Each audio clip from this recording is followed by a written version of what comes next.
Roughing It by Mark Twain, Chapter 40.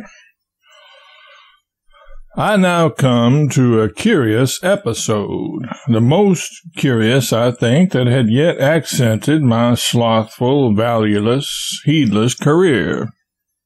Out of a hillside toward the upper end of the town projected a wall of reddish-looking quartz croppings, the exposed comb of a silver barren ledge that extended deep down into the earth, of course. It was owned by a company entitled the Wide West. There was a shaft 60 or 70 feet deep on the underside of the croppings, and everybody was acquainted with the rock that came from it. And tolerably rich rock it was, too, but nothing extraordinary. I will remark here that although to the inexperienced stranger all the courts of a particular district looks about alike, an old resident of the camp can take a glance at a mixed pile of rock, separate the fragments, and tell you which mine each came from, as easily as a confectioner can separate and classify the various kinds and qualities of candy in a mixed heap of the article. All at once the town was thrown into a state of extraordinary excitement. In mining parlance, the Wide West had struck it rich. Everybody went to see the new developments, and for some days there was such a crowd of people about the Wide West shaft that a stranger would have supposed there was a mass meeting in session there. No other topic was discussed but the rich tract, and nobody thought or dreamed about anything else. Every man brought away a specimen, ground it up in a hand mortar, washed it out in his horn spoon, and glared speechless upon the marvelous result. It was not hard rock, but black, decomposed stuff which could be crumbled in the hand like a baked potato, and when spread out on a paper exhibited a thick sprinkling of gold and particles of native silver. Higby brought a handful to the cabin, and when he had washed it out, his amazement was beyond description. Wide West stock soared skywards. It was said that repeated offers had been made for it at $1,000 a foot, and promptly refused. We have all had the blues, the mere sky blues, but mine were indigo now, because I did not own in the Wide West. The world seemed hollow to me and existence a grief. I lost my appetite and ceased to take an interest in anything. Still, I had to stay and listen to other people's rejoicings because I had no money to get out of the camp with. The Wide West Company put a stop to the carrying away of specimens, and well they might, for every handful of the ore was worth a sum of some consequence. To show the exceeding value of the ore, I will remark that a 1,600-pound parcel of it was sold just as it lay at the mouth of the shaft at $1 a pound, and the man who bought it packed it on mules 150 or 200 miles over the mountains to San Francisco, satisfied that it would yield at a rate that would richly compensate him for his trouble. The Wide West people also commanded their foreman to refuse any but their own operatives permission to enter the mine at any time or for any purpose. I kept up my blue meditations, and Higby kept up a deal of thinking, too, but of a different sort. He puzzled over the rock, examined it with a glass, inspected it in different lights and from different points of view, and after each experiment delivered himself in soliloquy of one and the same unvarying opinion in the same unvarying formula. It is not Wide West rock. He said once or twice that he meant to have a look into the Wide West shaft if he got shot for it. I was wretched and did not care whether he got a look into it or not. He failed that day and tried again at night. failed again, got up at dawn and tried and failed again. Then he lay in ambush in the sagebrush hour after hour, waiting for the 2 or 3 hands to adjourn to the shade of a boulder for dinner. Made a start once, but was premature. One of the men came back for something. Tried it again, but when almost at the mouth of the shaft, another of the men rose up from behind the boulder as if to reconnoiter, and he dropped on the ground and lay quiet. Presently he crawled on his hands and knees to the mouth of the shaft, gave a quick glance around, then seized the rope and slid down the shaft. He disappeared in the gloom of a side drift just as a head appeared in the mouth of the shaft, and somebody shouted, "Hello!" which he did not answer. He was not disturbed any more. An hour later he entered the cabin, hot, red, and ready to burst with smothered excitement, and exclaimed in a stage whisper, "I knew it! We are rich! It's a blind lead!" I thought the very earth reeled under me. Doubt, conviction, doubt again, exultation, hope, amazement, belief, unbelief, every emotion imaginable swept in wild procession through my heart and brain, and I could not speak a word. After a moment or two of this mental fury, I shook myself to rights and said, "Say it again." "It's a blind lead." "Cal, let's burn the house or kill somebody. Let's get out where there's room to hurrah." But what is the use? It is 100 times too good to be true. It's a blind lead for 1,000,000. Hanging wall, foot wall, clay casings, everything complete. He swung his hat and gave 3 cheers, and I cast out to the winds and chimed in with a will, for I was worth $1,000,000 and did not care whether school kept or not. But perhaps I ought to explain. A blind lead is a lead or ledge that does not crop out above the surface. A miner does not know where to look for such leads, but they are often stumbled upon by accident in the course of driving a tunnel or sinking a shaft.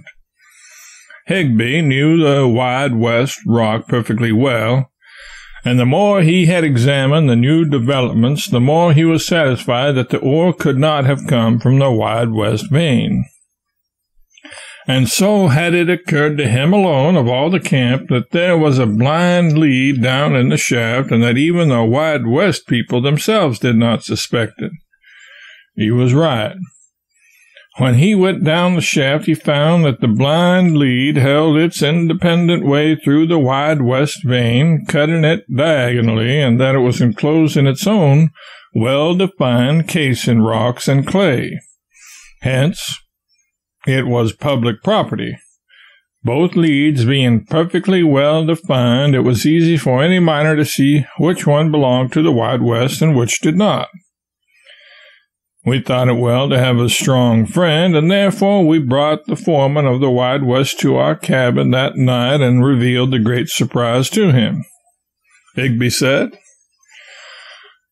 "We are going to take possession of this blind lead, record it, and establish ownership, and then forbid the Wide West Company to take out any more of the rock. You cannot help your company in this matter. Nobody can help them. I will go into the shaft with you and prove to your entire satisfaction that it is a blind lead. Now we propose to take you in with us and claim the blind lead in our 3 names. What do you say?" What could a man say who had an opportunity to simply stretch forth his hand and take possession of a fortune without risk of any kind and without wronging anyone or attaching the least taint of dishonor to his name? He could only say, "Agreed." The notice was put up that night and duly spread upon the recorder's books before 10 o'clock. we claimed 200 feet each, 600 feet in all, the smallest and compactest organization in the district, and the easiest to manage. No one can be so thoughtless as to suppose that we slept that night. Higby and I went to bed at midnight, but it was only to lie broad awake and think, dream, scheme. The floorless, tumble-down cabin was a palace, the ragged gray blankets silk, the furniture rosewood and mahogany. Each new splendor that burst out of my visions of the future whirled me bodily over in bed or jerked me to a sitting posture just as if an electric battery had been applied to me. We shot fragments of conversation back and forth at each other. Once Higby said, "When are you going home? To the States?"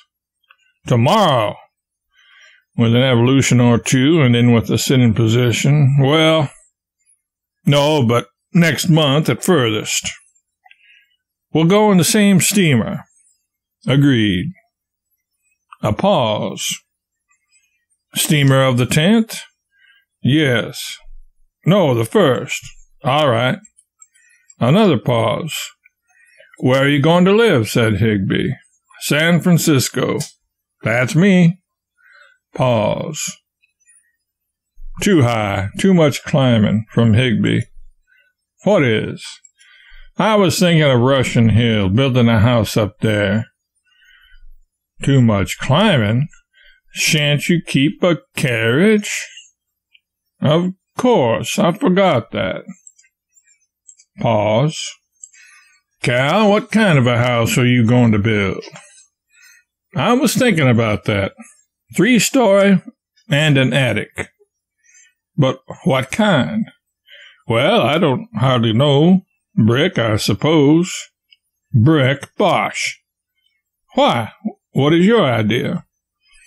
"Brownstone front, French plate glass, billiard room off the dining room, statuary and paintings, shrubbery and 2-acre grass plat greenhouse, iron dog on the front stoop, gray horses, landau, and a coachman with a bug on his hat." "By George!" A long pause. "Cal, when are you going to Europe?" "Well, I hadn't thought of that. When are you?" "In the spring." "Going to be gone all summer?" "All summer?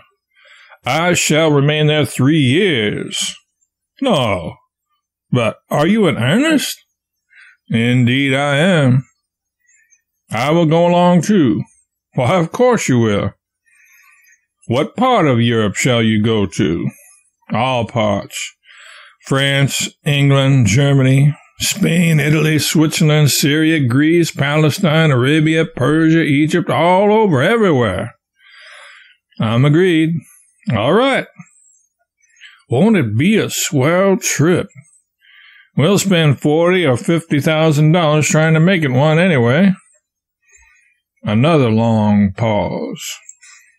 "Higby, we owe the butcher $6, and he has been threatening to stop our—" "Hang the butcher."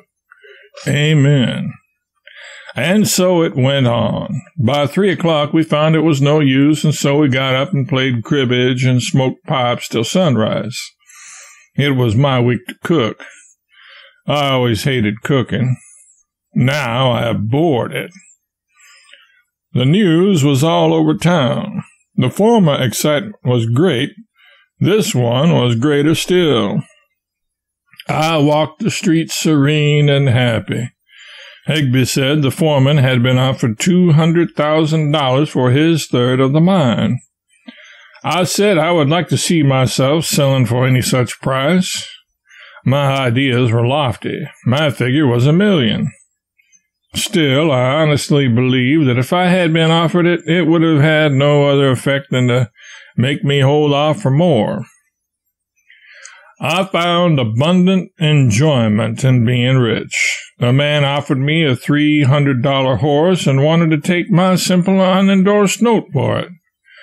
That brought the most realizing sense I had yet had that I was actually rich, beyond shadow of doubt.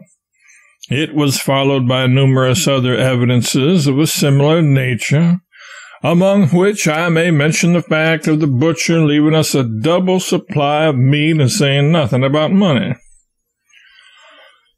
By the laws of the district, the locators or claimants of a ledge were obliged to do a fair and reasonable amount of work on their new property within 10 days after the date of the location, or the property was forfeited and anybody could go and seize it that chose.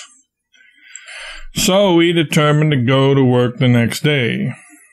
About the middle of the afternoon, as I was coming out of the post office, I met a Mr. Gardner who told me that Captain John Nye was lying dangerously ill at his place, the 9 Mile Ranch, and that he and his wife were not able to give him nearly as much care and attention as his case demanded. I said if he would wait for me a moment, I would go down and help in the sick room. I ran to the cabin to tell Higby. He was not there, but I left a note on the table for him, and a few minutes later I left town in Gardner's wagon.